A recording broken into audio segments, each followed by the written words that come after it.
Hello, I'm Tony, and in this video I'm reviewing Defend the Rook, a game free from Prime Gaming and Amazon Games until the end of September 2022. It's described by Amazon as a turn-based strategy / RPG game, which I don't think's quite right.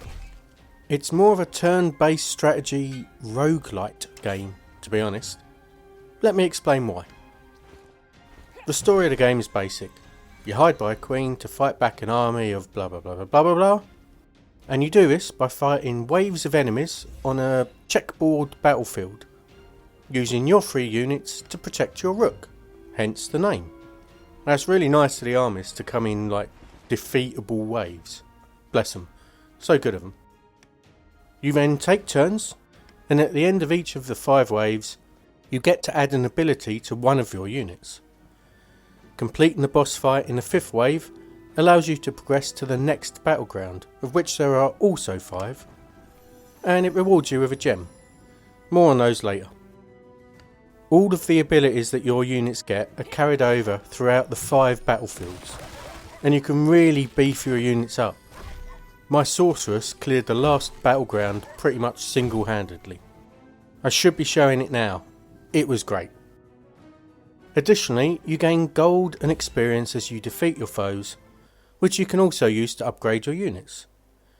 XP is used to fill in talent trees for your warrior, rogue and sorceress, and gold is used to upgrade your rook and your defensive units, which are short, medium and long range turrets, barricades that taunt enemies, and traps that deal damage and maybe freeze the people that are unlucky enough to step on them. All of these upgrades also persist throughout the run of the 5 battlegrounds, but like your unit's abilities, they disappear when you either complete all 5 or you lose, which is why I'm thinking roguelite, and also roguelite because there is meta progression.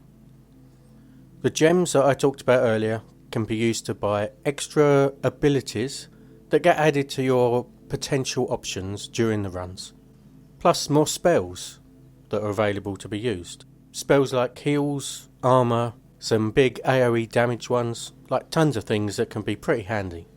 It also lets you buy alternatives to your units, like replacing the warrior with the samurai. Now, some of these do make quite a big difference. The abilities, for example, made a massive difference to the fights. Completing the 5 battlegrounds adds the option for a difficulty modifier that you can use for subsequent runs, which makes things harder, but also gives you a benefit at the same time. So, what did I think of this? I played for a couple of hours and completed a run, and I enjoyed it. It was good.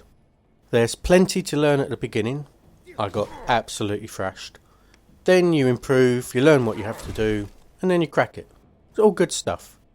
Unfortunately, there's only those same 5 battlefields, the one story, sort of one campaign, which I think you have to go through over and over again, just with the extra difficulty. That's great if you want a challenge, but it feels a little bit limited. Like you look at something like Hades, where it had so many additions as you went through the different runs. This feels a little bit small in that regard. Personally, it's not quite enough to get me to like replay the game over and over and over again. Could be from many other people. Now, if this was a paid game, that would be a problem. But it's not. This is free. I had 2 good hours of fun. I could have another couple of hours at least of playing through with the extra difficulty modifiers. Still have a good time. Anyone that likes turn-based strategy at all, I would definitely pick this up. It's well done enough, but it's worth playing. So go grab it.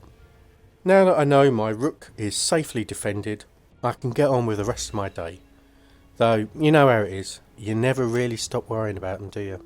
Anyway, I'm off. So thanks for watching, and I'll talk to you soon. Goodbye.